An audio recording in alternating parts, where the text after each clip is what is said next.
안녕하세요. 포유 환율 연구소입니다. 오늘은 일본 니케이 지수를 가지고 여러분과 대화를 나누고자 합니다.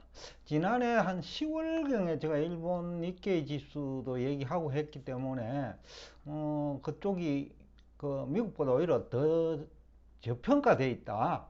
그러니까 일본 증시가 매력적일 것이다 라는 얘기를 한 이후 약 한 6개월 만에 얘기를 하는 것 같습니다.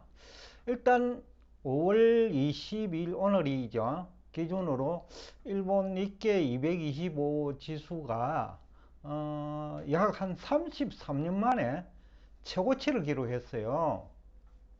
지난해 말까지만 하더라도 25,120이었거든요. 니케 225가. 그러니까 6개월이 아직 되지 않았는데 24% 증가했으니까 연율로 따지면 거의 뭐 약 한 48%에서 50% 상승했죠.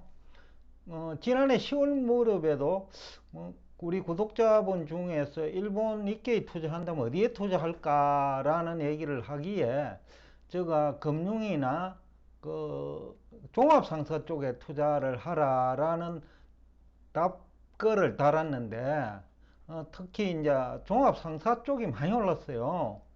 워런 버핏조차도 일본 종합상사 5대 종합상사를 중심으로 투자를 하면서 상당히 이제 그런 대형주죠.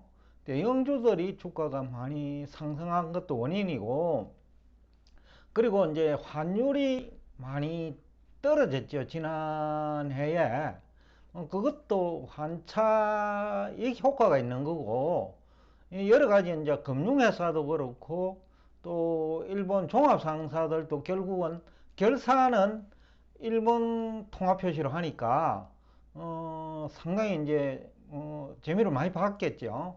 일단 여러 가지 이유 때문에 일본 주가가 많이 올랐는데, 그럼에도 불구하고 이제 지난해 10월경에 우리 국내 경제 전문가들, KBS 등에 출연하는 경제학 박사들까지도 일본이 망했다. 근거를 한 세 가지를 제시했죠. 하나는 일본 정부 부채가 GDP 대비 230%나 되는데, 이 부채, 그러니까 빚에 대한 금리가 적지 않은데, 기준금리까지 만약에 인상을 하면 일본 정부가 굉장히 어려움에 직면할 것이다 라는 근거를 제시했죠. 그리고 또 하나는 아마 일본 GDP, 그러니까 GDP 성장률이죠. 지난해 4분기만 하더라도 3분기도 마찬가지고요. 마이너스 성장을 했단 말이죠. 그러니까 이제 그것도 이제 일본 경제가 망했다라는 또 근거로 이용됐죠. 그 다음에 그러니까 이제 엔화 가치가 이제 급락도 했는데, 엔화 가치 급락 요인은 일본은 한국과는 좀 달라요. 그러니까 이제 일본 정부 차원에서, 즉 중앙은행이 엔화 가치 하락을 유도하는 국가니까 한국과는 조금 성격이 다르죠. 그럼에도 불구하고 이제 일본 경제 몰락을 주장하면서 일본 정시도 나쁠 거라고 본 거나 마찬가지죠. 실물 경제가 몰락하는데 주식시장이 좋을 리는 없겠죠. 여하튼 우리 국내 경제 전문가들은 어떻게 보면 분석이 잘못됐다. 크게 보면 이제 정부 부채 이자 부담도 가장됐어요. 왜냐하면 일본은 대표적으로 금리가 낮은 국가잖아요. 그럼 금리가 새로 오르면 일본 같은 경우에는 뒤늦게 올렸기 때문에 기준금리도 아직 미국의 절반도 안 된단 말이죠.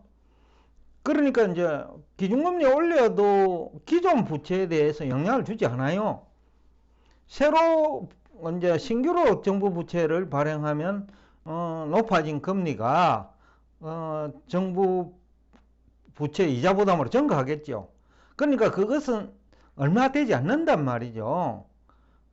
GDP 대비 230% 되는 정부 부채가 대부분 그 금리 인상 전의 부채죠. 90% 이상이. 그러니까 금리 인상 이후에 그 증가 부채하고 금리 인상하고 관련시켜 가지고 얘기를 해야 되는데 그 10%도 안 되는 그 금액을 가지고 마치 100%와 그 이자 부담이 증가하는 것처럼 그렇게 과장을 했다라는 거죠. 뭐 몰라서 그럴 수도 있고 뭐 의도적일 수도 있는데 아마 경제 전문가들은 이 금리를 잘 모르는 사람이 많아요. 특히 경제학자들 중에서는. 그러니까 아마 의도적이라고는 보기 힘든데 일단 금리에 대한 이해 부족인 것 같아요. 그 다음에 또 하나는 GDP와 상장기업 매출액 관계에 대한 이해 부족인데 일본은 그 GDP보다도 상장기업 매출액이 많아요. 우리나라도 이제 외국에 그 나가가 있는 현대차라든지 뭐 삼성전자라든지 이런 경우에는 국내 매출액보다 국내 매출액은 우리나라 GDP에 들어가죠. 그런데 해외에서 일어난 매출액은 그 우리나라 매출액이 아니죠. 일본도 마찬가지예요. 일본 기업이 일본 밖에서 일어나는 매출액은 그 일본 GDP에 들어가지 않아요. 그러다 보니까 일본하고 미국은 대표적으로 그 GDP보다도 기업 매출액이 많은 국가지요. 그리고 또 하나는 밖에 나가는 목적이 영업이익의 극대화거든요. 즉 비용 절감도 있고 또 현지 판매도 있고. 그러니까 일본에서 만들어 가지고 그 배러에 실어 가지고 수출을 하면 비용이 많이 든단 말이죠. 또 현지 그 판매망 구축도 뭐 어렵고. 그러니까 여러 가지 장점이 있는데 그런 걸 또 모르다 보니 GDP가 마이너스 성장하면 일본 기업도 같이 망가지는 것처럼 오해하고 막 일본이 망했다 이런 표현을 하는 뭐 경제학자나 경제 전문가도 적지 않을 거예요. 또 하나는 앞에서도 얘기를 했습니다만은 환율 상승 배경이 한국하고 달라요. 일본 정부가 의도적으로 그 환율 상승을 유도하는 게 있거든요. 그래가지고 그 해외 시장에서 경쟁력, 그 한국하고 경쟁력, 미국산 제품하고 경쟁력, 독일산 제품하고 경쟁력 확보 차원에서 일본 은행이 그 해외 수출 비중이 높은 기업을 도와주는 거죠. 또 일본 은행들 입장에서는 또 일본 해외에 나가 있는 기업들이 살이 찌면 부채 그 쉽게 하면 부채가 가지고 있는 문제점, 그죠? 그 연체율이라든지 또 상환불능이라든지 또 은행 부실화라든지 이런 문제 해소에도 도움이 되죠. 그러니까 일본이 해외에서 금융 활동을 많이 하기 때문에 일본 기업을 도와주는 효과가 있는 거죠. 일본은 우리나라와 달리 기업들도 해외 투자를 많이 해요. 금융자산에. 또 금융회사도 많이 투자를 해요. 일본 와타나베 부인들도 많이 투자를 해요. 그러니까 해외 투자에서 일본 엔화 가치 하락을 뭐 장기간 유지하면 그 부가가치 창출이 용이하죠. 그렇기 때문에 이제 일본 은행이 한국 은행과 달리 좀 그 의도적으로 엔화 가치 하락을 유도하는 그런 경향이 있거든요. 교수들 뭐 다들 모르는 분 많을 거예요. 경제 전문가들 중에는. 왜냐면 탁상 전문가니까 그분들은. 뭐 우리나라 K 교수도 어떻게 보면 교과서 전문가예요. 실전 경험은 없고 교과서 중심으로 이해를 못하고 암기를 하다 보니까 일본 경제 분석에 실패했다라는 표현이 맞겠죠. 그래서 이제 우리 국민들 다수가 포유환율연구소가 지난해 10월부터 일본에 투자하자라는 얘기를 할 때 그때 들어갔다면 미국 투자하는 것보다 훨씬 수익률이 높죠. 니케이 225는 거의 S&P 500과 비교할 수 있는 지수인데 S&P 500보다도 그 니케이 지수가 약 한 10% 가까이 더 올랐단 말이죠. 그 뭐 레버리지를 섞거나 뭐 나스닥 TQQ처럼 그런 식으로 접근을 했다면 일본 수익률이 훨씬 좋겠죠. 여하튼 그런 측면에서 분석의 중요성도 굉장히 우리가 간과해서는 안 된다. 무턱대고 KBS나 또 구독자가 많은 유튜브 공간에 뭐 3%라든지 8.15라든지 그런 쪽의 전문가 얘기 듣고 본인의 이해는 없고 그냥 그분들 얘기를 그대로 받아들이고 투자를 한 경우에는 미국도 일본도 오히려 성공한 사람보다 실패한 사람이 많겠죠. 일본에서도 거꾸로 간 사람이 있겠죠. 인버서. 왜냐하면 일본 망한다고 했으니까요. 또 달러 환율이 140엔, 150엔 가까이 할 때 일본 엔 더 하락할 거로 보고 인버스 투자한 사람도 있을 거고요. 여하튼 여러 가지 이유로 일본에도 미국처럼 거꾸로 간 투자자도 많을 거예요. 그만큼 이제 분석이 중요하다는 얘기를 제가 하고 있는 거예요. 그 다음에 또 하나는 환율 상승 배경은 이제 조금 전에 설명했는데 환율과 주가 지수 상관관계도 대부분 경제학자들 몰라요. 한국은 환율이 올라가면 주가 지수가 좀 내리는 경향이 있어요. 그렇지만 일본은 니케이 지수가 오르는데 엔화 가치 하락이 오히려 도움이 돼요. 앞에서 그 이유는 설명을 했죠. 일본 금융회사, 그 다음에 일본 기관 투자자들, 그 다음에 일본 기업들도 해외 투자를 하고 있기 때문에 기업 매출액은 뭐 크게 증가하지 않더라도 영업외이익이 크게 증가하거든요. 그러니까 주가지수 상관관계에 대한 이해가 부족한 것이 가장 큰 원인 아니었느냐. 그리고 또 하나는 일본 기업이 튼튼하기 때문에 외국인 투자자들도 주식에 투자할지 일본 정부에 투자하는 거 아니라는 거죠. 일본 상장기업에 투자한다는 거죠.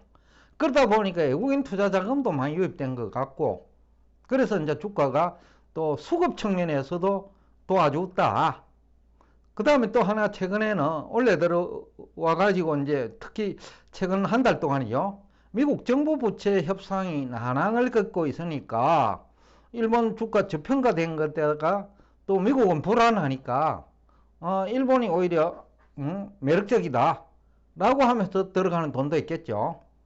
그래서 또 일본 증시가 미국보다 큰 폭으로 상승한 원인이고, 가장 큰 원인은 앞에서도 얘기를 했지만 S&P 500 지수 대비 니케이 지수가 지금도 한 30-40% 정도 저평가되어 있어요. 이 얘기는 일단 일본 니케이 지수가 상승 트렌드를 잡았기 때문에 차트 분석하는 사람을 중심으로 아마 추가적인 상승도 가능하다고 봐요. 그래서 33년 만에 최고치지만은 1989년이 최고니까 지금은 3100 가까이 아직 100은 안 됐어요. 3086으로 오늘 끝났는데 31,086입니다. 35,000원까지도 상승 가능성 배제할 수 없다라는 것이 포유 환율 연구소 생각입니다. 다만 미국 증시가 충격을 받으면 좀 조정은 받겠지만은 큰 틀에서 보면 일본 증시가 아직도 미국 증시보다는 저평가되어 있다. 그렇기 때문에 상승 여력도 있다라는 얘기가 가능하겠죠. 그 다음에 원래 1분기 일본 GDP 성장률 앞 시간에 제가 얘기했는데 지난해 4분기 대비 0.4%면 연율로 따지면 한 분기 만에 1.6% 정도 성장을 했거든요. 그럼 이것도 외국 자본이 일본 주식에 투자하는 이유 중에 하나다. 그 다음에 소비자 물가가 일본이 선진국 중에서 그동안 제일 낮았죠. 지금도 물론 낮습니다만은. 그러나 일본은행은 지난 10년 이상 2%대 물가 상승률을 목표로 삼았어요. 근데 최근 한 1년간에 3%에서 한 4%까지 올라가지고 일본 기업들을 도와주죠. 가격은 조금 힘들지만은 그런 측면에서 또 일본의 매출액도 증가하고 GDP도 증가하고 일본 상장기업 영업실적도 개선돼 가지고 아마 일본 국민들도 일본 주식에 투자하고 외국인 투자자들도 일본 주식에 투자하는 그런 계기가 되지 않았냐라는 생각도 하고 있습니다. 결국 물가 상승이 기업 매출액과 영업 실적 개선에 도움이 되기 때문에 수급 측면, 기업 실적 측면, 그 다음에 선진국 대비 저평가된 측면, 그 다음에 일본의 통화금융 정책, 여러 가지 측면에서 일본 증시는 추가적인 상승 여력이 있다라는 얘기를 하면서 오늘 여러분과 대화를 여기서 끝내겠습니다. 오늘도 끝까지 경청해 주셔서 대단히 감사합니다.